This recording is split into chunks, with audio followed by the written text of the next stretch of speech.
নারীরা কি নিয়ে মত্ত, নিজেদের সৌন্দর্য প্রদর্শন, যুবকের সাথে রাত কাটানো, যৌবনকে উপভোগ করা, উম্মতে মুহাম্মদী, উম্মতে মুসলিমার নারী।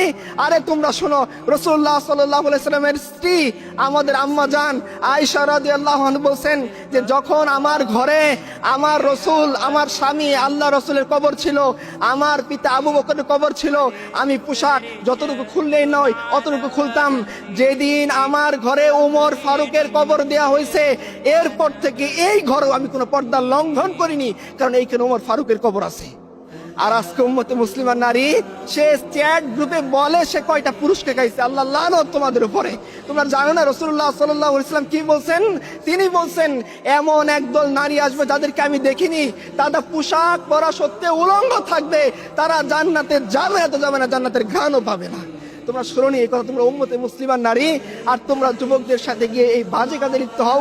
তোমরা ভ্যালেন্টাইন্স ডে উৎপন্ন করো, তোমাদের দেখে তো শয়তানও হাসে। তোমরা কি ধরনের সংস্কৃতি বেছে নিয়েছো? তোমরা আম্মা জান আয়েশা খাদিজার কালচার তোমাদের মনে নেই?